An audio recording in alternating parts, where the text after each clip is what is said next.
Kajian ilmiah.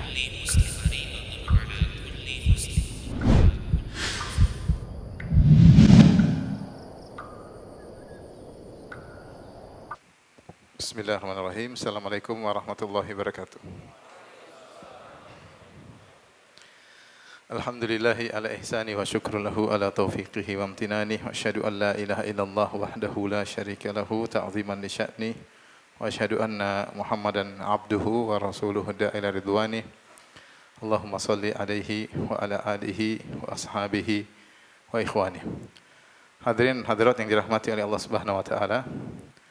Tidak terasa sebentar lagi insyaallah semoga Allah mudahkan kita untuk bisa menyongsong Syahrul Quran, bulan Al-Quran di bulan Ramadan dengan banyak bertilawah Al-Quran, mentadabburinya karena bulan tersebut adalah bulan yang dikhususkan untuk membaca Al-Quran.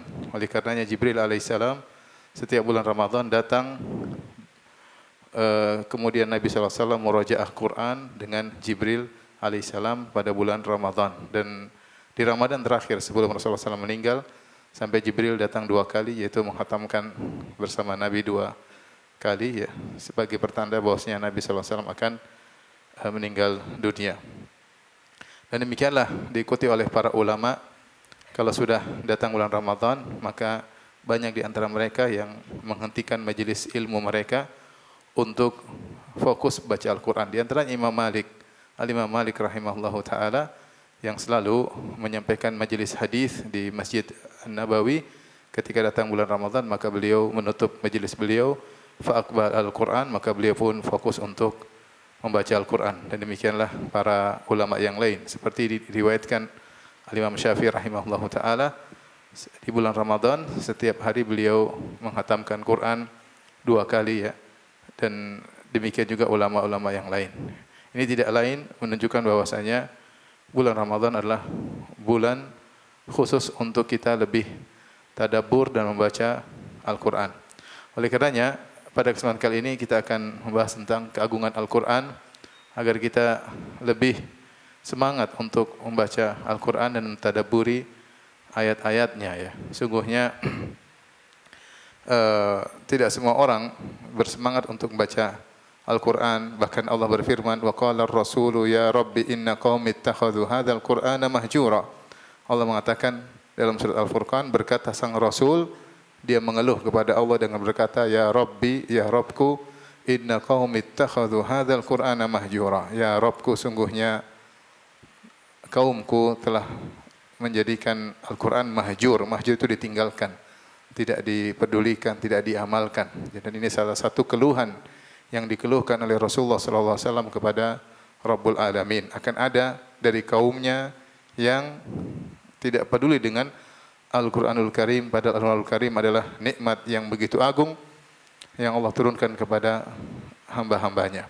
Oleh karenanya ketika Allah berfirman dalam surat Ar-Rahman, Ar-Rahman 'allamal Qur'an, khalaqal insan 'allamahul bayan. Allah berfirman Ar-Rahman. Ar-Rahman artinya yang maha penyayang, yang maha rahmat. Kemudian setelah itu Allah sebutkan konsekuensi kasih sayang Allah kepada hamba-hambanya. Allah memberikan nikmat-nikmat. Di antara nikmat pertama sebagai konsekuensi kasih sayang Allah kepada hamba-hambanya, Allah berkata Ar-Rahman 'allamal Qur'an. Allah mengajarkan apa? Al-Quran. Jadi Al-Quran adalah konsekuensi pertama dari kasih sayang Allah kepada hamba-hambanya. Demikian juga ketika Allah menyebutkan dalam surat An-Nahl yang disebut oleh para ulama dengan surat An-Ni'am, surat nikmat-nikmat. Kenapa disebut dengan surat nikmat-nikmat? Itu surat ke-16 karena di awal ayat Allah menyebutkan nikmat-nikmat Allah. Ata amrullah fala tasta'jiluh subhanahu wa ta'ala amma yusyrikun yunazzilul malaikata birruhi min amri ala ma yasha'u min ibadihi an anziru annahu la ilaha illa ana fattaqun khalaqas samawati wal arda bil haqq ta'ala amma yusyrikun khalaqal insana. Terus Allah sebutkan nikmat-nikmat Allah sampai di akhir ayat kata Allah, wa in ta'uddu nikmatallahi la tuhsuha innallaha laghafurur rahim. Kalau seandainya kalian menghitung nikmat-nikmat Allah, maka kalian tidak akan bisa menghitungnya. Sungguhnya Allah Subhanahu wa taala Maha Pengampun lagi Maha Penyayang. Nah, rentetan nikmat-nikmat tersebut yang Allah sebutkan di awal surat An-Nahl, Nikmat yang pertama kata Allah, yunazzilul malaikata birruhi min amrihi ala may yasha'u min ibadihi. Allah turunkan malaikat untuk membawa ar-ruh, yaitu Al-Quran kepada hambanya, ya. Yaitu di antara nikmat yang paling besar yang Allah berikan kepada hamba-hambanya adalah nikmat apa? Al-Quran. Ini harus kita benar-benar renungkan bahwasanya Al-Quran adalah nikmat yang Allah turunkan bagi kita. Maka siapa yang semakin dekat dengan Al-Quran, maka dia akan semakin bahagia. Dia akan semakin tenteram, ya. Karena Al-Quran adalah kitab kebahagiaan. Kata Allah Subhanahu wa taala, "Taha ma anzalna 'alaikal Qur'ana litashqa." Wahai Muhammad, kami tidak turunkan Al-Quran ini agar engkau sengsara, tetapi litas'ad, agar kau bahagia.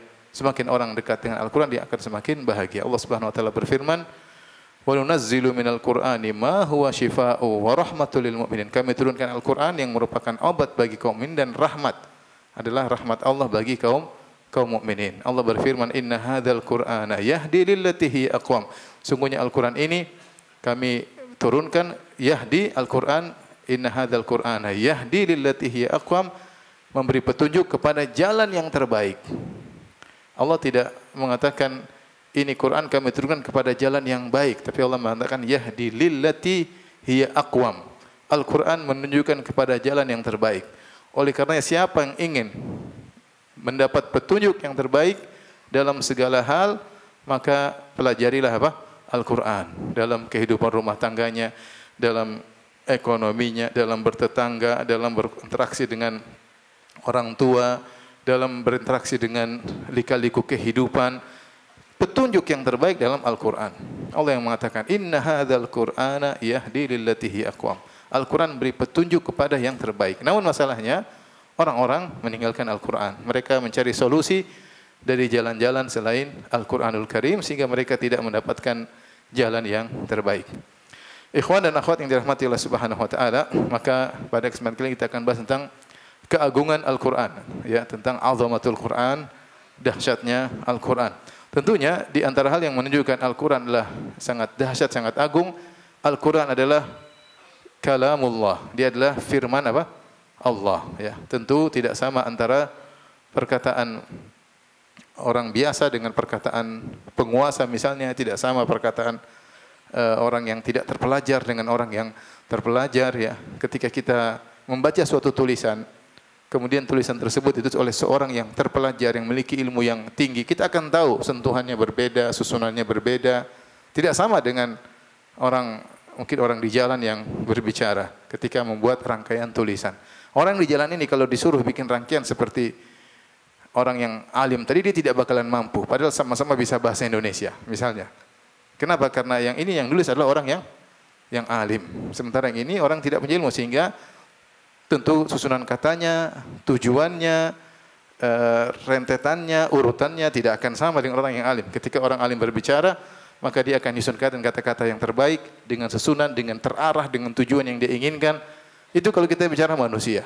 Tidak sama anak lulusan SD misalnya dengan profesor yang kemudian menulis suatu makalah ilmiah. Tidak akan sama antara S1 dengan profesor ketika menulis suatu makalah ilmiah, ya, tidak akan sama. Ini di antara makhluk. Bagaimana dengan Rabbul Alamin, dengan Allah sang pencipta alam semesta. Dari sini kita tahu Al-Quran itu dahsyat, sangat agung, karena yang pembicaranya adalah Al-Azim. Dia adalah Allah apa? Al-Azim, sang maha agung. Ini sudah menunjukkan bahwasanya Al-Quran adalah kata-kata yang sangat agung. Untaian kata-kata yang sangat agung karena diucapkan oleh zat yang maha agung. Taib. Di antara hal yang menunjukkan akan dahsyatnya atau agungnya Al-Quran, Allah Subhanahu wa taala nampak keagungannya dengan al-ayat al-kauniyah dan al-ayat asy-syar'iyyah. Dengan alam semesta dan dengan ayat-ayat yang matluwah yang dibaca. Kita bisa melihat keagungan Allah dengan melihat makhlukat ciptaan Allah Subhanahu wa taala. Kita melihat bagaimana langit dengan begitu megahnya, gunung, afala yanzuruna ilal ibili kaifa khuliqat wa ilas samai kaifa rufi'at wa ilal jibali kaifa nusibat. Allah mengatakan, tidakkah Mereka melihat kepada onta bagaimana diciptakan makhluk yang sangat agung, yang sangat dahsyat onta ini. Tidak ada yang bisa menciptakannya kecuali zat yang maha hebat. Dan tidakkah engkau melihat, mereka melihat kepada langit bagaimana ditinggikan tanpa tiang, ya, kemudian dengan begitu luas, tidak ada hal taromim futur, tidak ada robeknya sedikit pun, tidak rata, semuanya rata. Kemudian padahal isinya sangat berat, ada benda-benda langit, matahari, rembulan, bintang-bintang, luar biasa. Namun kita tidak tahu mana ujungnya, mana pangkalnya. Allah mengatakan was-samaa'a banainaha biaidin wa inna lamusi'un. Langit yang kami ciptakan dengan kekuatan kami dan kami luaskan langit tersebut. Dengan melihat langit, kita sudah tahu bagaimana sang pencipta begitu apa? Hebatnya dan luar biasa. Kata Allah Subhanahu wa taala, "Wa fi anfusikum afala tubsirun." Dan pada diri kalian, tidakkah kalian mengamati, lihat diri kalian bagaimana organ-organ tubuh yang luar biasa. Artinya Allah meletakkan makhluknya yang luar biasa yang menunjukkan tentang agungnya Allah Subhanahu wa taala. Ya. Wa fi kulli syai'in lahu ayah tadullu ala annallaha wahid. Ya. Semua ciptaan Allah Subhanahu wa taala ada tanda-tanda yang menunjukkan Allah adalah Maha Esa. Nah, ini di antara cara Allah menunjukkan keagungannya dengan menunjukkan hebatnya ciptaan Allah Subhanahu wa taala. Manusia saja, kalau antum tanya para dokter, mereka heran dengan bagaimana ciptaan Allah tentang manusia, ya. Tentang organ pernapasan, peredaran darah, ginjal, bagaimana cara kerjanya, jantung, luar biasa semuanya, ya. Luar biasa. Dokter lebih tahu dengan mata, bagaimana saraf-sarafnya, bagaimana bisa, kalau ada saraf satu yang putus, pandangan sudah tidak jelas. Ada kabel yang putus satu, sudah ada rabun ada salah sedikit. Tapi ini luar biasa, ya. Ini menunjukkan tentang hebatnya Allah Subhanahu wa taala. Nah, di antara cara Allah menunjukkan keagungannya dengan al-ayat asy-syar'iyyah, dengan Al-Qur'an. Allah tunjukkan kehebatan Allah dengan apa? Al-Qur'an. Maka Al-Qur'an pasti dahsyat, Al-Qur'an pasti agung. Karena Al-Qur'an itu sebagai bukti Muhammad adalah utusan apa? Allah. Bahkan Allah menantang mereka untuk mendatangkan Al-Quran. Allah tantang mereka dengan mendatangkan semisal Al-Quran. Kata Allah Subhanahu wa taala, "Qul la in ijtama'atil insu wal jinnu ala an ya'tu bimithli hadzal Qur'an la ya'tuna bimithlihi walau kana ba'dhuhum li ba'dhin dhahira." Kata Allah Subhanahu wa taala, katakanlah jika seluruh jin dan manusia bersatu padu untuk mendatangkan semisal Al-Quran, mereka tidak bakalan mampu. Walau kana ba'dhum li ba'dhin dhahira, meskipun mereka bahu-membahu untuk bisa mendatangkan semisal Al-Quran, seluruh manusia jin tidak akan mampu. Ini tantangan. Jadi Allah tunjukkan kehebatannya dengan Al-Quran, firman-firmannya. Nah, coba datangkan semisal Al-Quran. Mereka tidak mampu. Maka Allah tantang dengan Allah suruh mendatangkan 10 surat. Am yaquluna iftarah qul fa'tu bi asyri suwarin mithlihi muftarayatin wad'u man istata'tum min dunillahi in kuntum shadiqin. Apakah mereka mengatakan Muhammad yang buat Al-Quran? Mereka nuduh Muhammad buat Al-Quran. Kalau memang Muhammad bikin, kamu juga bisa bikin dong, kata Allah. Fa'tu bi asyri suwarin mithlihi. Datangkan 10 surat seperti dalam surat yang dibaca oleh Muhammad. Kalau itu memang karangan apa? Muhammad. Wad'u man istata'tum min dunillahi in kuntum shadiqin. Ajak semua orang untuk datang bikin seperti 10 surat. Mereka tidak mampu. Ketika mereka tidak mau mendatangkan satu Al-Quran, mereka tidak mampu mendatangkan 10 Al-Quran, Allah turunkan lagi tantangan, satu surat saja. Wa in kuntum fi raibim mimma nazzalna ala abadina fa'tu bi suratin mim mithlih wad'u man istata'tum lillahi in kuntum shadiqin.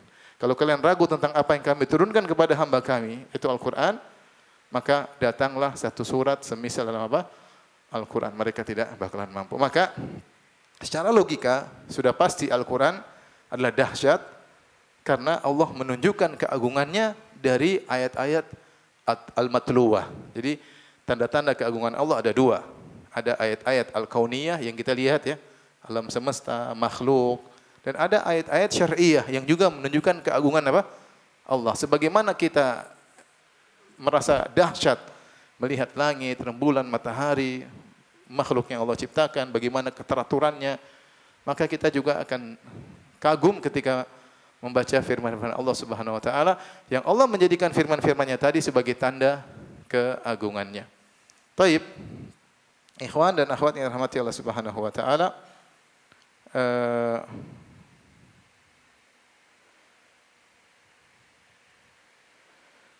begitu agungnya Al-Qur'an sampai Allah Subhanahu wa taala menjadikan semua yang terkait dengan Al-Qur'an pun menjadi ikut agung. Semua yang terkait dengan Al-Qur'an semua juga menjadi agung ya. Seperti Allah turunkan Al-Qur'an di bulan apa? Bulan Ramadan. Jadilah Ramadan sayyidus syuhur, yaitu bulan yang terbaik dari seluruh bulan yang ada. Ketika Al-Quran pertama kali diturunkan Lailatul Qadar, inna anzalnahu fi Lailatul Qadar. Jadilah malam tersebut adalah malam terbaik sepanjang tahun, malam Lailatul Qadar. Ya, ketika Al-Quran Allah turunkan kepada Nabi Muhammad sallallahu alaihi wasallam, jadilah Nabi Muhammad adalah Sayyidul Mursalin, nabi yang terbaik dari antara seluruh para nabi. Bahkan Al-Quran diturunkan di kota Mekah. Mekah adalah kota yang terbaik. Innaki la ahabbu ardillah ilallah. Innaki la khairu ardillah wa ahabbu ardillah ilallah. Kata Nabi SAW kepada kota Mekah, wahai Mekah, sungguhnya engkau adalah negeri yang terbaik dan negeri yang paling dicintai oleh Allah Subhanahu wa taala. Ya, maka ketika Al-Quran diturunkan oleh malaikat Jibril, maka jadilah dia Sayyidul Malaikah, malaikat yang terbaik. Jadi semua yang terkait dengan Al-Quran menjadi agung, menjadi agung. Demikian juga orang yang mengajarkan Al-Quran adalah orang terbaik. Khairukum man ta'allama Al-Qur'ana wa 'allamahu. Sebaik-baik kalian adalah yang belajar Al-Quran dan mengajarkannya. Ketika ada di perang Uhud, para sahabat banyak meninggal dunia, maka Rasulullah SAW terpaksa menguburkan 2 atau 3 sahabat dalam satu liang lahat. Maka Rasulullah SAW bertanya, ayyuhuma aktsaru akhdhan lil Qur'an? Siapa sih di antara 2 orang ini yang paling banyak hafal Al-Quran? Maka dikatakan si fulan, maka qaddamahu fi lahat. Maka dia yang didahulukan dimasuk dalam liang lahat, baru orang yang berikutnya ya. Siapa yang jadi imam? Kata Nabi sallallahu alaihi wasallam, ya ummukum aqra'ukum li kitabillah. Ya, yang jadi imam di antara kalian adalah yang paling mahir tentang apa? Al-Quran. Jadi semua yang terkait dengan Al-Quran adalah dimuliakan oleh Allah Subhanahu wa taala. Inna Allaha rafa'a bihadzal Qur'ani aqwaman wa wada'a bihi akharin. Sungguhnya Allah angkat sebagian orang dengan sebab Al-Quran ini, dan Allah merendahkan sebagian orang gara-gara meninggalkan apa? Al-Quran. Jadi Al-Quran agung dan semua yang terkait dengan Al-Quran ikut menjadi agung pula. Dan di antara keagungan Al-Quran, Allah menjadikan Al-Quran sebagai mukjizat Nabi Muhammad SAW, mukjizat Nabi yang terakhir. Kata Nabi SAW, ma min nabiyyin illa u'tiya minal ayati ma mithluhu amana alaihil bashar. Kata Nabi SAW, tidak seorang Nabi pun kecuali Allah berikan kepadanya, Allah beri bekal mukjizat atau tanda-tanda keagungan Allah yang cukup mukjizat tersebut menjadikan orang-orang beriman. Wa innamal ladzi kana utituhu wahyan auhahu Allah ilayya. Dan apa yang diberikan kepadaku adalah wahyu, yaitu Al-Qur'an yang Allah wahyukan kepadaku.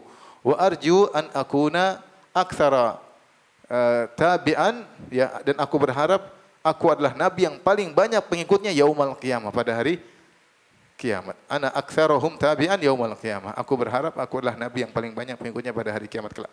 Perhatikan di sini, mukjizat-mukjizat yang Allah berikan kepada para nabi terkait dengan perkara-perkara yang sedang viral pada zaman tersebut, ya. Yang mereka, artinya kaum nabi-nabi tersebut telah mencapai kemajuan yang luar biasa, maka Allah berikan mukjizat yang mengalahkan itu semua.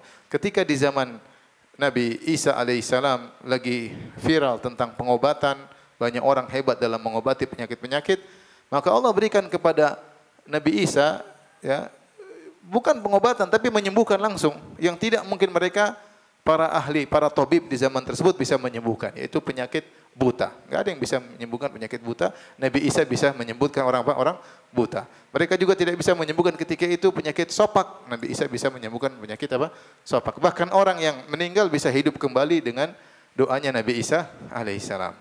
Jadi ini mukjizat karena ketika itu lagi viral pengobatan, Allah berikan kepada Nabi Isa bukan pengobatan tapi memang langsung apa? Sembuh, ya. Karena tidak dikasih pil 3 kali sehari, enggak. Nabi Isa cuma sentuh langsung apa? sembuh. Inilah mukjizat yang mengalahkan pengobatan yang ada ketika itu. Di zaman Nabi Musa alaihissalam sebelumnya, yang lagi viral adalah masalah sihir. Orang-orang berbangga-bangga dengan sihir. Sampai ada ribuan ahli sihir di zaman Nabi Musa alaihissalam. Maka Allah berikan mukjizat bukan sihir. Semisal sihir tapi bukan sihir. Karena tidak pakai setan, tidak pakai sihir.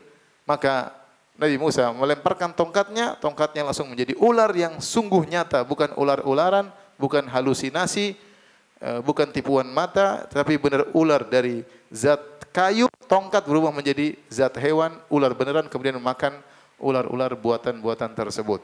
Sehingga akhirnya para penyihir tersebut pun beriman kepada Allah Subhanahu wa taala karena mereka yang lebih tahu ini bukan sihir ya. Yang tahu penyihir adalah penyihir juga ya. Mereka tahu ini bukan penyihir. Karena penyihir bukan begini. Makanya mereka beriman kepada Nabi Musa, beriman kepada Allah Subhanahu wa taala. Aman Nabi Rabbil Alamin, Rabbi Musa wa Harun ya. Kami beriman kepada Allah, Rabbnya Musa dan Rabbnya Harun. Demikian juga misalnya di zaman Nabi Yusuf alaihissalam, ketika itu sedang viral tentang menafsirkan mimpi. Banyak orang jago menafsirkan mimpi, tapi mereka kadang tafsirkan tidak 100% benar dan kadang benar, kadang salah. Ya, tetapi Allah memberikan kepada Nabi Yusuf alaihissalam ilmu menafsirkan mimpi yang benar 100%, tidak ada salahnya sama sekali. Setiap yang dia tafsirkan 100% apa? Benar. Ini antara mukjizat Nabi Yusuf alaihissalam sehingga ketika sang raja bermimpi, Al-Malik bermimpi, semua anak buahnya enggak ada yang tidak bisa menafsirkan. Yang bisa menafsirkan cuma siapa? Nabi Yusuf alaihissalam. Nah, di zaman Nabi Muhammad sallallahu alaihi wasallam yang lagi viral adalah syair, balaghah, fasahah. Mereka berlomba-lomba menulis syair mereka. Jadi syair di zaman Nabi Muhammad sallallahu alaihi wasallam itu media sosial untuk memuji, untuk menghujat ya, untuk saling menyerang, untuk jadi mereka siapa yang jago syair dia yang hebat, ya. Maka Allah Subhanahu wa taala berikan kepada Nabi Muhammad sallallahu alaihi wasallam yang bukan syair. Kalau kita lihat susunan Al-Quran bukan syair. Kata Allah Subhanahu Wa Taala, wa ma 'allamnahu syi'ra wa ma yanbaghi lah. Kami tidak pernah mengajarkan Muhammad syair dan tidak pantas bagi dia untuk bersyair. Allah Taala Al-Quran yang lebih menakjubkan dari syair. Susunannya menakjubkan, aneh. Kata Ibnu Atiyah dalam dinukil oleh Suyuti, susunan Al-Quran aneh. Dia bukan syair, ini bukan nathar, bukan prosa tulisan seperti novel, bukan, dan juga bukan syair, tapi dibaca menakjubkan. Aturan baru yang tidak dikenal oleh orang-orang ketika itu sehingga Al-Quran datang dengan susunan yang sangat menakjubkan ya. Yang susunan tersebut dijadikan dalil oleh Allah bahwasanya Muhammad adalah utusan Allah. Kalau gitu datangkanlah Al-Quran.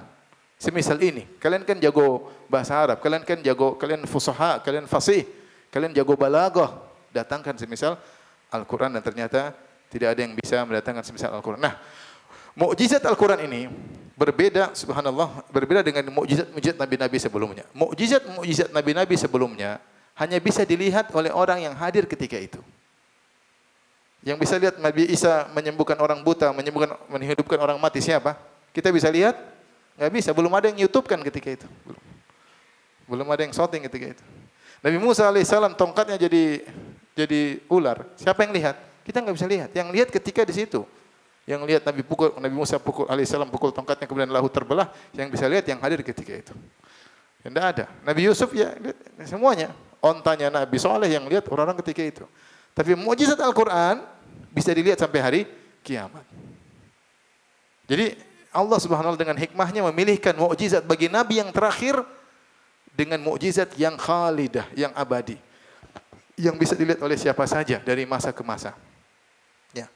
Yang dilihat oleh siapa saja dari masa ke masa. Ini diantara keistimewaan mukjizat Al-Quran. Dari situlah Nabi mengatakan, wa innamal ladzi kana utituhu wahyan auhahu Allahu ilayya fa arju an akuna aktsarahum tabi'an yaumal qiyamah. Adapun mukjizat yang Allah berikan kepada aku adalah wahyu, yaitu Al-Quran yang Allah wahyukan kepada aku, dan aku berharap aku adalah pengikut yang paling banyak pada hari kiamat kelak, karena setiap pengikut Nabi Muhammad SAW sampai akhir hari kiamat bisa melihat bagaimana agungnya Al-Quran, bagaimana dahsyatnya Al-Quran.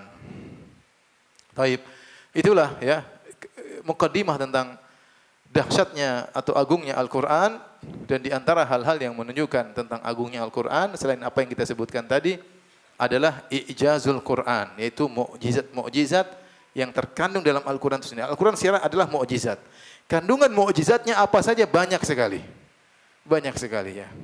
Banyak buku tentang i'jazul Quran ya. Ditulis oleh para ulama menulis tentang i'jazul Quran. Di antaranya ditulis oleh misalnya As-Suyuti dalam kitabnya Mu'tarakul Aqran fi i'jazil Quran. 3 jilid, kemudian di jilid pertama beliau sebutkan tentang 35 sisi mukjizat Al-Quran ya. Saya akan sebutkan sebagian saja dengan ada sebagian tambahan yang tidak beliau sebutkan yang menunjukkan tentang bagaimana dahsyatnya Al-Quran. Bahwasanya dalam Al-Quran itu mengandung perkara-perkara yang menunjukkan Al-Quran sangat dahsyat. Di antaranya ikhwan dan akhwat yang dirahmati Allah Subhanahu wa taala, Al-Quran memiliki pengaruh yang luar biasa. Ini di antaranya. Al-Quran memiliki pengaruh yang luar biasa bagi orang yang mentadabburinya dan menghayatinya. Dia akan merasakan pengaruh yang luar biasa. Bahkan Allah mengatakan, "Lau anzalna hadzal Qur'ana ala jabalin la ra'aitahu khashi'an mutasaddian min khasyatillah." Seandainya kami turunkan Al-Quran kepada gunung yang keras, kata Al-Qurtubi, kalau kami berikan akal pada gunung tersebut untuk bisa menghayati Al-Quran, la ra'aitahu khasyian, kau akan gunung yang dari batu yang keras tersebut akan khusyuk di hadapan Allah, merendah, mutasaddian, akan terpecah-pecah min khasyatillah, karena takut kepada Allah. Artinya seandainya ada orang benar-benar menghayati Al-Quran, maka dia akan tunduk kepada Allah karena pengaruh Quran yang luar biasa. Seandainya gunung Allah kasih akal untuk dia bisa menghayati Al-Quran, dia akan hancur di hadapan Allah Subhanahu wa taala. Ini menunjukkan ta'thir pengaruh Al-Quran yang luar biasa. Makanya para jin ketika mendengar Al-Quran mereka mengatakan, inna sami'na Qur'anan ajaba. Kami mendengar bacaan yang menakjubkan, bacaan yang menakjubkan. Bagaimana pengaruh Al-Quran luar biasa. Makanya disebut dalam sirah bagaimana banyak orang kafir yang masuk Islam gara-gara mendengar apa? Al-Quran. Gara-gara mendengar Al-Quran. Contoh seperti dalam hadis Jubair bin Mut'im. Jubair bin Mut'im radhiyallahu anhu ketika masih musyrik, dia pernah datang ke kota Madinah, kemudian kebetulan Nabi SAW lagi baca surat At-Tur. Kemudian dia mendengar ketika Nabi pas lagi baca ayat am khuliqu min ghairi syai'in am humul khaliqun am khalaqus samawati wal arda bal la yuqinun. Apakah mereka diciptakan tanpa ada yang menciptakan? Apakah mereka tercipta tanpa ada yang menciptakan? Am humul khaliqun, ataukah mereka menciptakan diri mereka sendiri? Am khalaqus samawati wal ard, apakah mereka yang menciptakan langit dan bumi? Ini logika Allah. Jadi di antara burhan akli, Allah bikin logika tentang bahwasanya Tuhan itu ada. Gampangnya, apakah mereka ini ada tanpa ada yang menciptakan? Ataukah mereka menciptakan diri mereka sendiri? Ataukah mereka yang lemah ini bisa menciptakan langit dan yang begitu luasnya? Enggak masuk akal semuanya. Artinya pasti ada yang menciptakan. Kata Jubair bin Mut'im, kada qalbi yatir, hampir-hampir jantungku copot dari tempatnya. Itu sebab kemudian dia beriman kepada Allah Subhanahu wa taala. Mendengar satu ayat beriman. Seperti kisah Tufail bin Amr ad-Dausi radhiyallahu anhu, yang ketika dia datang ke Mekah, orang-orang semua ingatkan, jangan ada orang-orang Quraisy datang, wahai Tufail dari kabilah Daus, jangan kau dengar Muhammad. Muhammad itu begini, orang gila ya. Kau akan tersihir. Dia sudah memecah belah kami, telah memisahkan seorang suami dari istrinya, ayah dari anaknya, bikin kami ribut. Jangan kau dengar sedikit pun, sungguhnya dia penyihir. Maka akhirnya Tufail bin Amr ad-Dausi penasaran. Ketika Rasulullah SAW sedang sholat di Masjidil Haram, maka dia pun dekati. Sampai dia jalan, dia masukin kapas di telinganya. Supaya enggak bisa, jangan sampai ada Muhammad terdengar lantunan sihirnya Muhammad. Tapi dia, saya orang pandai, saya tahu syair, saya tahu sihir, saya tahu mantra-mantra, jampi-jampi, saya bisa bedakan. Jadi dengar, masuk Islam. Begitu dengar langsung masuk apa? Masuk Islam ya. Jangankan Al-Quran, kisah Imam Al-Asdi, Dhimad Al-Asdi, ketika dia dengar ada orang Muhammad gila, maka dia ingin menyembuhkan Muhammad. Maka dia datang menemui Muhammad, maka dia bilang, wahai Muhammad, saya ingin sembuhkan engkau. Saya dengar apa? Kau gila. Maka Rasulullah mengatakan, innal hamdalillah nahmaduhu wa nasta'inuhu. Dia bilang, coba ulang 3 kali, masuk Islam. Gara-gara innal hamdalillah nahmaduhu wa nasta'inu. Ini kalau orang sekarang ceramah innal hamdalillah nahmad wahabi katanya. Ini lu bikin orang masuk Islam. Baik,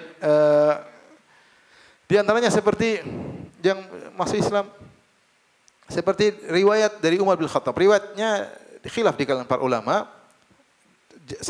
Sanadnya datang dalam berbagai riwayat namun dhaif semua, namun sebenarnya mengatakan derajatnya naik menjadi hasan karena datang dalam banyak riwayat. Kisah Umar masuk Islam yang begitu keras kepada kaum muslimin ketika dia datang ke rumah saudarinya, kemudian dia mendengar bacaan surat apa?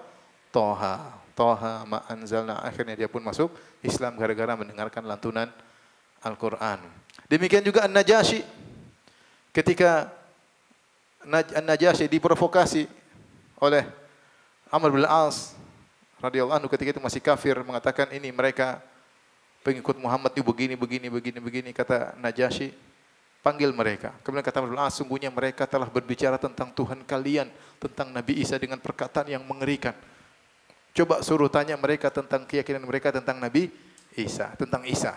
Jadi provokasi yang tepat ya. Orang paling mudah terprovokasi kalau akidahnya dikorek-korek ya. Jadi kata Amr bin Al-As, wahai Ayyuhal Malik, wahai sang raja, sungguhnya ini kaum mereka berkata tentang Isa perkataan yang buruk. Akhirnya dipanggillah Ja'far bin Abi Thalib, kemudian Ja'far bin Abi Thalib kemudian disuruh baca apa yang didatangkan kepada Nabi Muhammad SAW, maka dia pun baca kisah Nabi Isa dalam surat Maryam. Ya. Kafha ya ain sad dzikr rahmati rabbika abdahu Zakaria. Terus dia baca terus sampai tentang kisah Maryam hamil, kemudian melahirkan Nabi Isa, sampai Nabi Isa berbicara, sampai subhanallah. Maka An-Najasyi pun menangis sampai jenggotnya pun basah dengan linangan air matanya. Kemudian dia berkata, "Inna hadza walladzi jaa'a bihi Isa la yakhruju min mishkatin wahidah." Sungguhnya yang kau baca ini Ja'far dan apa yang dibawa oleh Isa adalah keluar dari sumber yang sama. Datang dari sumber yang apa? Yang sama. Dan kemudian dia masuk Islam. Gara-gara itu dia masuk Islam, namun Raja Najasyi menyembunyikan Islamnya. Sehingga orang-orang tidak tahu, dan ketika dia wafat, maka Rasulullah SAW pun sholat gaib. Karena tidak ada yang menyolatkannya ketika dia di sana, karena dia menyembunyikan apa? Islamnya. Tapi dia masuk Islam gara-gara apa? Gara-gara dengar Al-Quran. Ya. Demikian juga jangankan bahkan orang-orang kafir pun terpengaruh dengan Al-Quran. Datang dalam riwayat, ya, 3 orang pembesar orang kafir Quraisy, kalau tidak salah Abu Sufyan, Abu Jahal, dan Al-Akhnas kalau tidak salah, 3 orang. Mereka sebelum subuh mereka datang ke rumah Nabi untuk dengar bacaan apa? Al-Quran Nabi Shallallahu Alaihi Wasallam. Rasulullah sholat malam, mereka dengar. Akhirnya ketika mereka pulang, ketika sudah terbit, sudah agak terang, mereka saling ketahuan, loh, kamu dari mana? Ternyata sama-sama dengar apa? Bacaan Rasulullah SAW. Kata mereka, besok kita jangan dengar lagi, enggak boleh. Akhirnya besok ternyata mereka, setiap orang menyangka yang lain tidak datang. Ternyata sama-sama dengar. Sampai 3 hari. Ya. Ketika ditanya kepada Abu Jahal, kenapa engkau tidak beriman kepada Muhammad? Ternyata dia hasad. Dia mengatakan kami dari Bani Makhzum dan Muhammad dari Bani Hashim. Kami selalu bersaing. Kami beri makan, mereka beri makan. Kami mulia, mereka juga mulia. Sampai kami sudah bersaing antara kami dengan mereka. Tiba-tiba di antara mereka ada yang ngaku sebagai nabi. Kami nggak mungkin ngaku juga sebagai nabi. Jadi kalau kami mau sama-sama bersaing, kami juga akan ngaku sebagai apa? Nabi. Tapi nggak mungkin. Kalau begitu caranya supaya persaingan tetap seimbang, kita tidak beriman sama nabi tersebut. Karena kalau kami beriman kepada nabi tersebut, maka kami jatuh. Kan hasad. Kami 2 kabilah yang saling bersaing. Selalu kami sama mereka mulia, kami mulia, mereka beri makan, kami beri makan, mereka melayani jemaah haji, kami melayani jemaah haji. Tiba-tiba mereka ngaku sebagai nabi. Wah, repot. Gimana caranya? Masa kami ngaku juga? Ya enggak, ya udah ini kami enggak mau beriman sama ini. Abu Jahal tidak beriman gara-gara apa? Sombong. Di antaranya dalam riwayat yang sahih ketika Nabi SAW baca surat An-Najm. Surat An-Najm sampai afa bihadzal hadithi antum mudhinun. Bukan kata Allah Subhanahu apa namanya? Di akhir ayat ya. wa tadhakuna wa la tabkunu antum samidun fasjudillahi wa'budu. Kemudian Rasulullah ketika membaca akhir surat An-Najm, Rasulullah SAW sujud, ternyata orang musyrik juga ikut apa? Sujud. Mereka terbawa, mereka dengar Rasulullah baca surat An-Najm dari awal. Ketika sampai di akhir surat, afa bihadzal hadithi wa tadhakuna wa la tabkun wa antum samidun fasjudillahi wa'budu. Sujudlah, maka mereka juga ikut sujud. Artinya mereka terpengaruh dengan ayat-ayat yang dibaca oleh Nabi SAW meskipun akhirnya mereka mengingkari. Bahkan para jin juga terpengaruh dengan Al-Quran. Ya. Wa sarafna ilaika nafaran minal jinni yastami'una al-Quran. Falamma hadaruhu qalu ansitu falamma qudiya wallaw ila qaumihim munzirin qalu ya qaumana inna sami'na kitaban unzila min ba'di Musa musaddiqan lima baina yadayhi yahdi ilal haqqi wa ila tariqim mustaqim. Ketika sekelompok jin mendengarkan ayat-ayat yang dibaca oleh Nabi sallallahu alaihi wasallam dalam salat malam Nabi sallallahu alaihi wasallam, mereka bilang, diam, dengar. Mereka dengerin. Tatkala Nabi selesai baca, mereka segera pulang sampaikan kepada kaum mereka. Mereka beriman langsung jadi dai. Wahai kaum mana, sungguhnya kami telah mendengar, wahai kaumku, kami telah mendengar ayat-ayat yang turun setelah Nabi Musa yang menakjubkan, yang menunjukkan kepada jalan yang lurus. Ya qaumana ajibu da'iyallah wa aminu bih. Wahai kaumku, penuhilah seruan Nabi Muhammad SAW dan berimanlah kepadanya. Ya. Qul uhiya ilayya annahu istama'a nafarun minal jinni faqalu inna sami'na qur'anan ajaba. Kata Allah Subhanahu wa taala, Nabi berkata telah diwahyukan kepadaku sungguhnya sekelompok jin mendengarkan ayat-ayat Allah Subhanahu wa taala. Mereka berkata inna sami'na qur'anan ajaba. Sungguhnya kami telah mendengar Quran yang menakjubkan. Di antara kisah yang menunjukkan bahwasanya bagaimana pengaruh Al-Quran luar biasa. Kisah Abu Bakar As-Siddiq dalam Sahih Bukhari. Ketika Abu Bakar As-Siddiq ingin berhijrah, dia pergi. Sudah tidak bisa beribadah dengan tenang, dia ingin meninggalkan kota Mekah. Kemudian dia ketemu dengan salah seorang, kalau tidak salah seorang pemimpin kabilah Al-Qarah, ya. Kemudian Ibnu Dugunnah mengatakan seperti engkau tidak pantas untuk diusir dari kampungmu. Sudah pulang ke Mekah, saya akan jaminan bagimu. Ya sudah, akhirnya dia datang, dia orang musyrik, dia bilang seperti Abu Bakar saya jadi jaminan. Syaratnya apa? Dia hanya boleh beribadah di rumahnya, tidak boleh dakwah kemana-mana.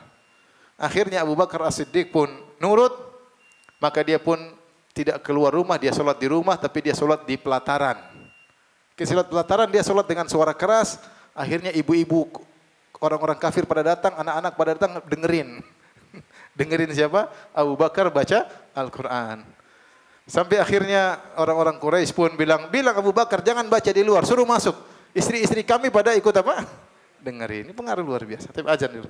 Taib, antum masih kuat enggak? Masih, insyaallah ya.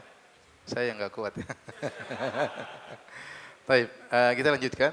Di antara sisi i'jaz, mukjizat dalam Al-Quran sendiri, di antaranya Allah Subhanahu wa taala menjamin untuk menjaga Al-Quran. Inna nahnu nazzalna dzikra wa inna lahu lahafizun. Kami yang menurunkan Al-Quran dan kami akan menjaga Al-Quran. Oleh karenanya Allah menyiapkan orang-orang yang mahir dalam menghafal Al-Quran, ya, sehingga Al-Quran terjaga, tidak mungkin dia di otak-atik, ya.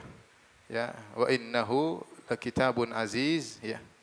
La ya'tihil batilu min baini yadayhi wala min khalfihi. Sungguhnya Al-Quran adalah kitab yang mulia, tidak ada kebatilan yang datang dari depan maupun dari belakangnya. Enggak mungkin di otak-atik, ditambah atau dikurangi, tidak mungkin mengalami distorsi.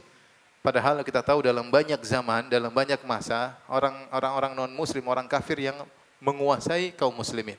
Namun meskipun mereka dalam kondisi tertindas, tetap saja Al-Quran apa? Terjaga. Tetap saja Al-Quran terjaga. Hal ini berbeda dengan kitab-kitab suci sebelumnya yang tidak terjamin keterjagaannya. Kenapa? Karena Allah menyerahkan penjagaan kitab suci sebelumnya kepada para ulama mereka, bimastuhfidhu min kitabillah, di mana mereka diperintahkan untuk menjaga kitabullah. Namun mereka tidak bisa menjaga. Mereka tidak bisa menjaga. Ini di antara dalil bahwasanya mukjizat Al-Quran terjaga dari 14 abad, ya. Tidak ada perubahan satu huruf pun, ya. Tidak ada bertambah, tidak ada berkurang. Berbeda dengan kitab-kitab suci yang lain, Maka setiap dekade atau setiap 10 tahun, setiap penerjemahan ada perubahan-perubahan dengan tulis yang berbeda-beda, ada pengurangan, ada perbedaan, dan tidak ada sanad yang jelas yang sampai kepada kitab-kitab suci tersebut. Tidak ada sanad yang sahih yang mereka bisa buktikan kesahihannya yang menukil misalnya Taurat, dan tidak ada sanad yang sahih yang sampai kepada Injilnya Nabi Isa alaihissalam, ya. Tidak ada, ya. Bahkan tidak ada nuskhah Injil yang dari bahasa bahasanya Nabi Isa alaihissalam. Tidak ada sama sekali, ya. Bahasa Syrianiyah tidak ada sama sekali, ya. Oleh karena tidak bisa dibuktikan, ya. Adapun Al-Qur'an terjaga. Ya, ini di antara mukjizat Al-Qur'an. Kemudian di antara mukjizat Al-Qur'an adalah mudah untuk menghafalkannya. Kata Allah Subhanahu wa taala, "Wa laqad yassarnal Qur'ana lidzikr." Sungguh kami mudahkan Al-Qur'an untuk dihafalkan. Oleh karenanya Al-Qur'an dihafal bahkan oleh anak-anak kecil. Di antara yang menakjubkan, orang hafal Al-Qur'an, dia masih kecil, masih di bawah, belum balik, dan dia tidak tahu bahasa Arab sama sekali. Kalau kita ajak ngomong bahasa Arab, dia tidak ngerti sama sekali, tapi dia hafal 30 juz. Bahkan kita dapati sebagian orang-orang yang terganggu akalnya, artinya orang-orang autis, tapi bisa hafal apa? Al-Qur'an. Allah mudahkan untuk bisa hafal Al-Qur'an. Adapun ahlul kitab, ulama mereka aja enggak hafal. Jangankan orang gila, ulama mereka aja enggak hafal, enggak bisa. Kita ada orang yang enggak beres akalnya bisa hafal apa? Al-Qur'an. Apalagi yang cerdas, ya. Terbukti bahwasanya Al-Qur'an di antara mukjizat Al-Qur'an dihafalkan, dan bahkan anak kecil yang tidak tahu bahasa Arab sama sekali bisa menghafal Al-Quran. Di antara keajaiban Al-Quran, ya. Oleh karenanya saya sangat mendukung sebagian universitas kemudian membuka program siapa hafal Al-Quran bisa tanpa tes, ya. Ya, bisa tanpa tes. Ya, kalau mungkin mereka ingin bikin juga siapa yang hafal Bible bisa tanpa tes silakan, tapi mungkin nggak ada yang daftar, ya. Mungkin nggak ada yang daftar. Bahkan sebagian ulama kita lebih hafal Bible daripada ulama mereka. Ini menunjukkan bahwasanya di antara mukjizat Al-Qur'an adalah mudah untuk dihafalkan. Adapun Taurat, Injil tidak ada yang hafal. Makanya Allah mengatakan, "Qul fa'tu bit Taurati fatluha." Datangkan Taurat dan bacalah. Suruh baca karena mereka tidak hafal. Didatangkan lembaran baru mereka apa? Buka, mereka baca. Adapun Al-Qur'an tidak perlu datang hafal dari dada. Tidak perlu pakai mushaf pun orang bisa baca, melantunkan Al-Quran. Kalau mereka, para ulama mereka harus ada lembaran depan baru mereka apa? Baca. Ini di antara mukjizat Al-Quran. Di antara mukjizat Al-Quran, maksudnya Al-Quran tidak bosan orang membacanya. Kita baca buku apa saja. Kalau kita sudah baca sekali, senang. 2 kali udah bosan, 3 kali udah tahu ceritanya. Antum ambil novel terbaik, ente baca pasti bosan. Ya enggak? Baca sekali udah tahu isinya, udah bosan sudah. Sudah baca, sudah selesai.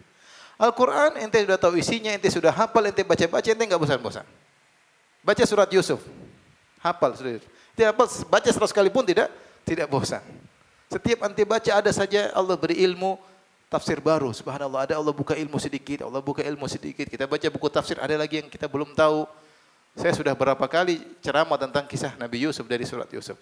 Dan saya sudah ajarin tafsirnya. Tetap saja ada saja yang baru yang saya sebelumnya tidak tahu. Dan saya tidak pernah bosan baca surat apa? Yusuf. Ya. Bahkan dikatakan siapa yang baca surat Yusuf akan berkurang kesedihannya. Orang sedih baca surat Yusuf hilang sedihnya. Obat bagi seorang yang sedang apa? Sedih misalnya. Jadi ini diantara keagungan Al-Quran. Dibaca tidak pernah bosan, ya. Coba bayangkan bulan Ramadan Imam Syafi'i sehari khatam 2 kali. Kalau enggak bosan? Enggak. Nikmat baca Al-Quran. Nikmat. Ya, jadi itulah suatu di antara keajaiban Al-Quran, tidak bosan untuk membacanya.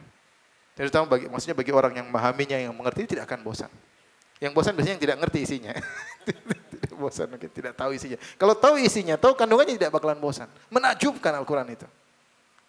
Ya, sebagaimana para ulama, mereka selalu baca Al-Quran, ya.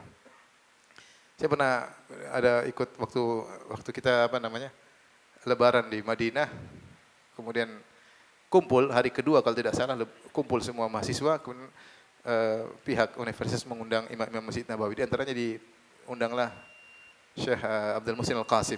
Kemudian ditanya, "Syekh, bagaimana Anda bisa menjaga hafalan Anda?" Dia bilang, "Saya tiap hari 7 juz baca." Tiap hari berapa? juz. Itu sudah hafid, dia baca 7 juz. Emang enggak bosan? Enggak. Baca 7 juz ya. Ya. Tiap hari baca 7 juz ya. Jadi mereka malah lebih senang baca Al-Quran. Taib. Kemudian di antara keistimewaan Al-Quran atau mukjizat Al-Quran, Al-Quran mengandung seluruh bentuk pendalilan, baik yang fitri maupun akli. Kalau Allah sedang berbicara tentang suatu hal, Allah kasih pendalilan yang luar biasa. Ini enggak mungkin yang bicara manusia. Saya sudah seperti misalnya antum tahu baca buku saya Syarah Rinci Rukun Iman. Di situ antum baca pembahasan tentang iman kepada hari akhirat, tentang hari kebangkitan. Bagaimana Allah menyebutkan dalil-dalil secara akli, secara fitrah bahwasanya kebangkitan itu mungkin, karena ketika itu kaum musyrikin sedang menolak adanya hari kebangkitan. Mereka yakin Tuhan itu ada, Allah itu ada, tapi mereka mengingkari hari apa? Kebangkitan. Di situ disebutkan bagaimana pendalilan Al-Quran. Luar biasa pendalilannya, baik secara akli, baik secara kias, pakai analogi dengan sesuatu yang pernah terjadi, dengan berbagai macam pendalilan yang luar biasa yang disebutkan, yang sudah saya sebut dalam buku tersebut. Antum bisa download Bekal Islam, situ bisa baca ya. Jadi ini menunjukkan mukjizat Al-Quran, pendalilan yang luar biasa. Di antara mukjizat Al-Quran, Al-Quran mengabarkan hal-hal yang gaib, yang masa lalu. Ya. Di antaranya, Al-Quran menyebutkan tentang kisah-kisah Nabi Nuh, Nabi Adam alaihissalam. Demikian juga Nabi-Nabi Bani Israel. Nabi Yusuf, kemudian Nabi Musa, dan surat Yusuf, surat-surat yang turun tentang Nabi Musa itu rata-rata surat Makkiyah. Sebelum Nabi berhijrah ke kota Madinah. Dan selama Nabi di Mekah tidak pernah berinteraksi sama Yahudi. Tidak pernah. Jadi ini antara hal yang menakjubkan, yang menunjukkan bahwasanya Al-Quran itu bukan karangan Muhammad. Kenapa? Muhammad bisa mendatangkan cerita-cerita tentang Nabi-Nabi Bani Israel. Dan tidak ada kisahnya ketika Al-Quran dibaca ke orang Yahudi di kota Madinah, mereka mengatakan, Muhammad salah itu. Surat Yusuf salah, ceritanya enggak begitu. Enggak ada yang ngomong begitu. Padahal di situ ada surat tentang Nabi Yusuf, tentang Nabi Sulaiman, nabi-nabi mereka. Yang Muhammad tidak bisa baca, tidak bisa tulis, dan tidak pernah berinteraksi sama orang-orang Yahudi. Saya pernah lihat di YouTube ada seorang pendeta dari Yahudi kalau tidak salah, dia mengatakan ini suatu hal yang menakjubkan dari Muhammad.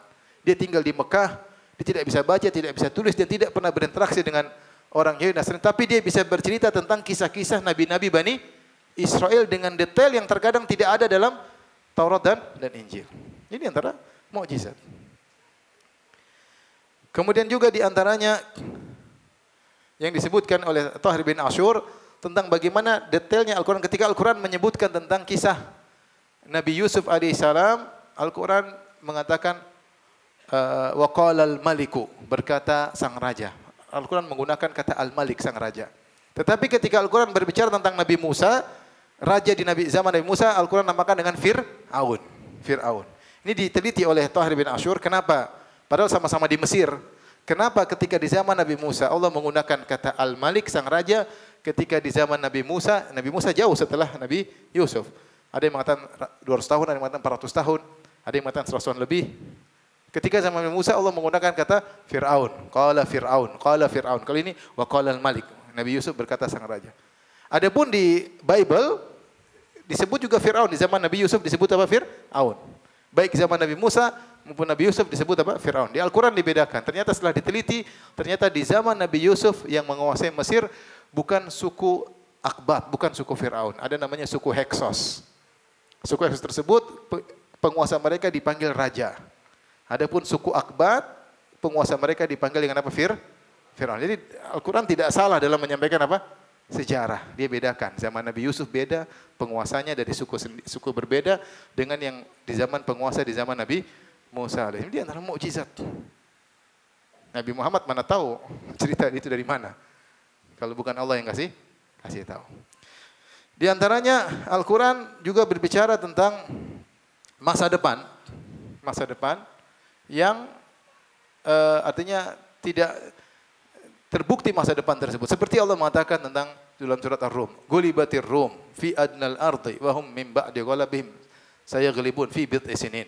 Kata Allah, Romawi dikalahkan oleh Persia di tempat yang terdekat.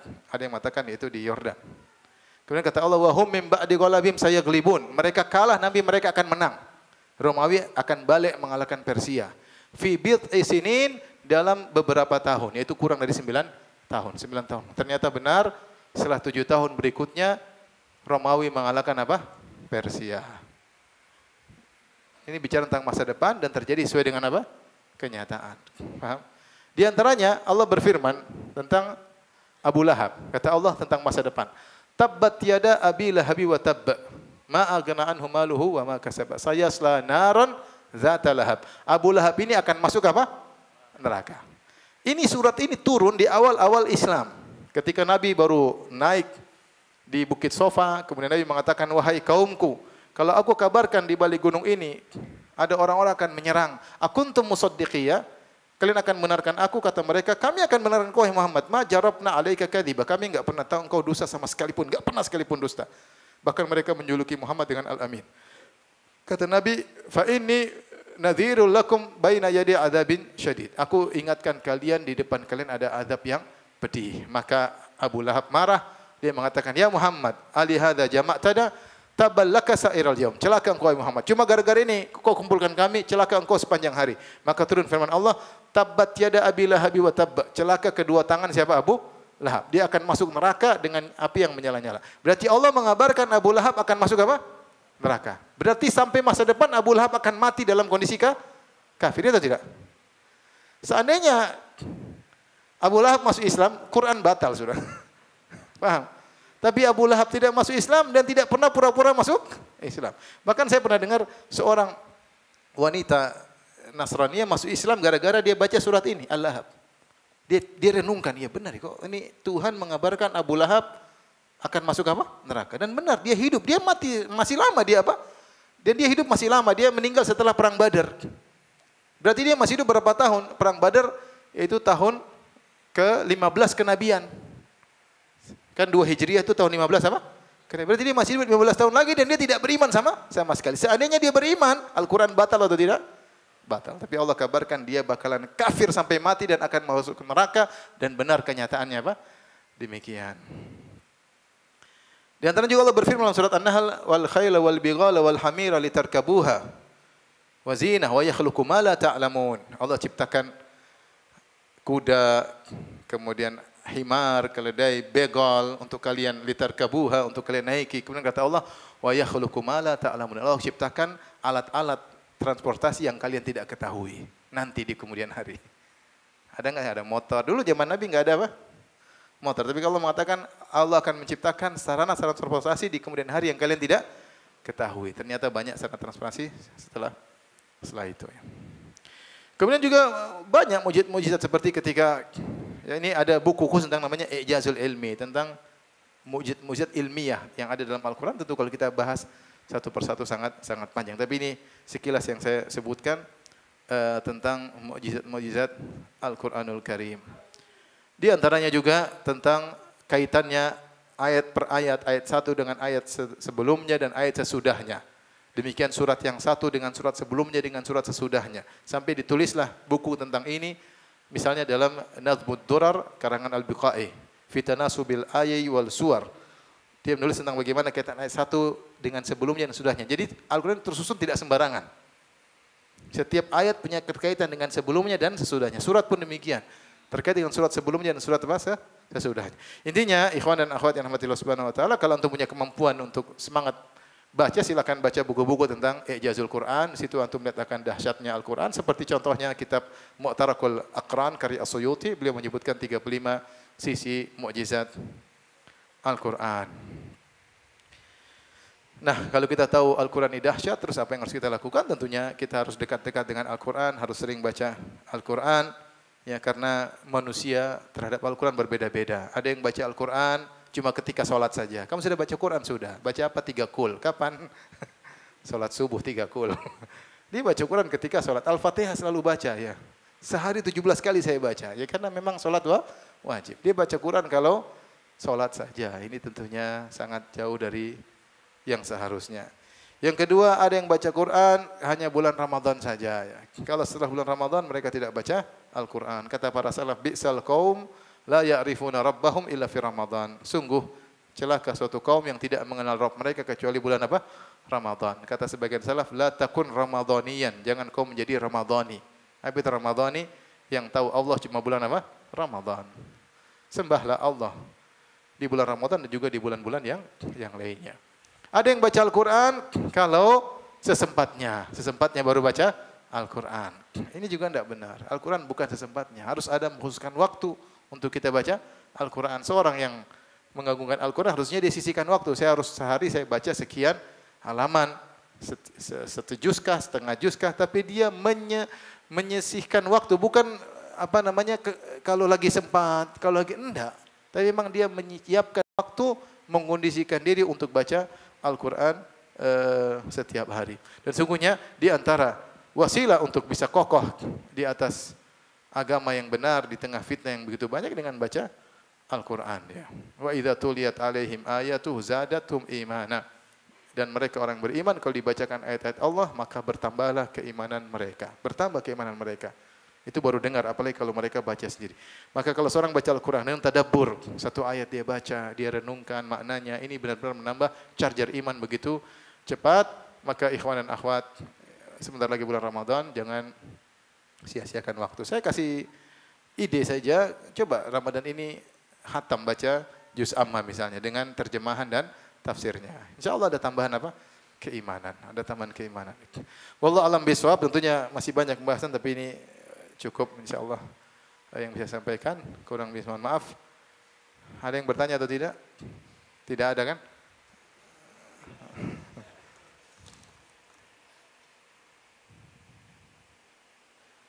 Ustadz, saya ditugaskan bekerja dengan domisili di Jakarta. Setiap pekan atau 2 minggu sekali saya pulang ke Medan untuk menjenguk anak dan istri. Di mana saya boleh mengqasar salat? Apakah tidak ada kasar bagi saya, Ustadz? Yang di mana yang menjadi tempat tinggal.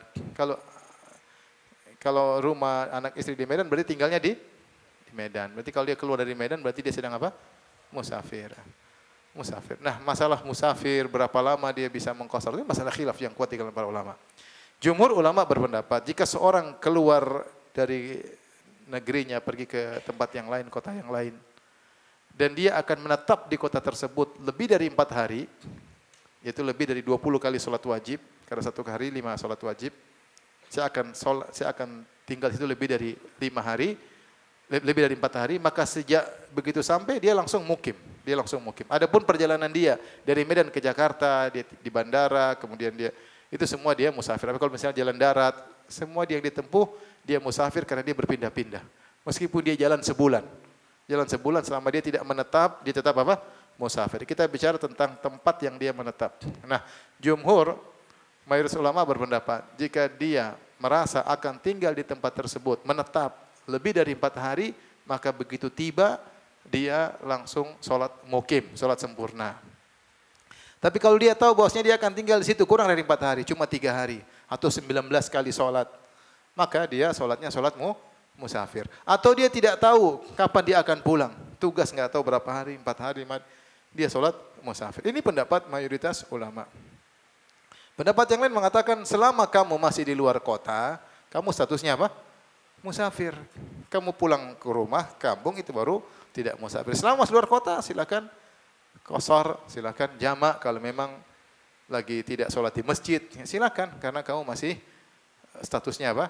Musafir. Saya lebih condong pada pendapat yang kedua. Kalau kita misalnya di luar kota seminggu, cuma 2 minggu atau 10 hari, kita masih statusnya apa? Musafir. Ya. Tapi kalau kita sholatnya disempurnakan boleh, tidak, artinya bukan wajib sholat 2 rakaat enggak. Ya, tapi kalau pingin mengambil keringanan dengan sholat musafir selama kita belum balik ke kampung maka boleh, dan selama belum sampai 19 hari. Kalau sudah 19 hari, hari ke-20 maka sholat biasa. Sholat biasa ini pendapat Ibnu Abbas radhiyallahu taala anhuma. Ada lagi yang bertanya?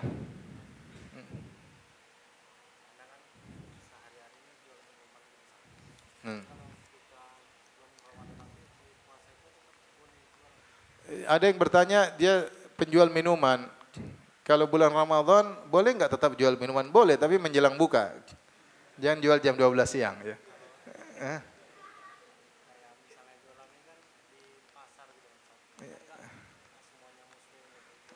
Enggak boleh. Jadi yang ada khilaf di kalangan para ulama, tapi yang benar al-kuffar mukhatabuna bi furu'i syariah. Orang kafir itu juga meskipun mereka tidak sholat, mereka tidak puasa, mereka akan dihukum dengan maksiat yang mereka lakukan tersebut. Makanya Allah berfirman dalam Al-Quran, "Ma salakakum fi saqar." Perhatikan, ketika orang-orang sholat bertanya kepada orang-orang kafir, apa yang buat kalian masuk neraka wahai orang kafir? Qalu lam nakum minal musallin. Kami dulu tidak sholat. Walam nakun nutumil miskin. Kami dulu tidak memberi makan kepada fakir apa? Miskin. Wa kunna nakhudhu ma'al khaidin. Kami dulu suka mengejek agama. Wa kunna nukadzibu biyaumiddin. Kami mendustakan hari kebangkitan. Mereka ini kafir atau tidak? Kafir. Buktinya mendustakan hari apa? Kebangkitan. Yang mengingkari hari kebangkitan. Kafir atau tidak? Kafir. Tapi ketika mereka ditanya, kenapa kalian diazab? Mereka tidak menyebutkan karena kami kafir saja. Tapi karena kami tidak sholat. Karena kami juga tidak apa? Kasih makan fakir apa? Miskin. Sehingga semua syariat yang harusnya kita kerjakan, tidak mereka kerjakan, akan menambah siksa mereka.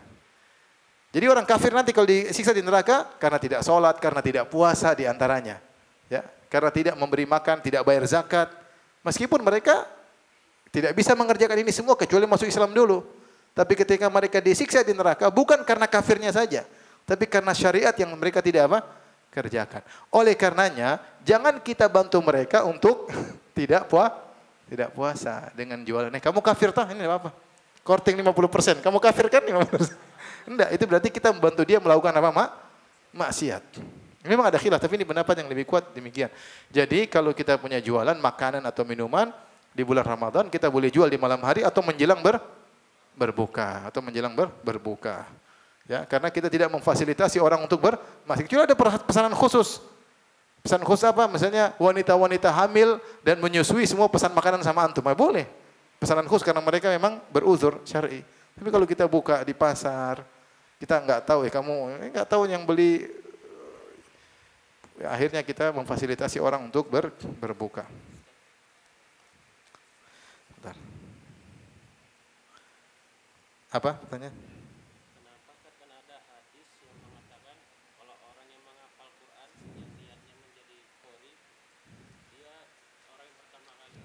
Di kisah.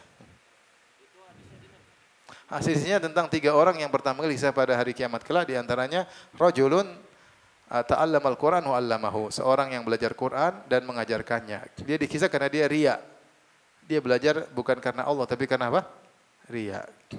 Jadi kalau orang baca Quran dan mengajarkannya karena Allah, dia menjadi orang yang mulia. Khairukum man ta'allamal Qur'an wa 'allamahu. Sebaik-baik kalian yang belajar Quran dan mengajarkannya, sebaik-baik kalian. Tapi ketika dia niatnya karena ingin dipuji, dia menjadi orang yang buruk, orang yang paling apa? Buruk, bahkan diadab sebelum yang lainnya. Ya.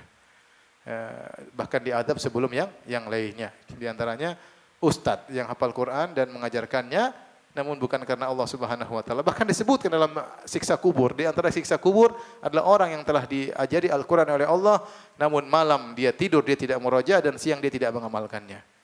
Ya, jadi dia tidak menjalankan konsekuensi anugerah yang Allah berikan kepadanya. Allah alam bisawab. Baik, demikian saja kajian kita. Insyaallah kita lanjutkan pada waktu yang hanya Allah yang tahu. Wabillahi taufiq wal hidayah. Assalamualaikum warahmatullahi wabarakatuh.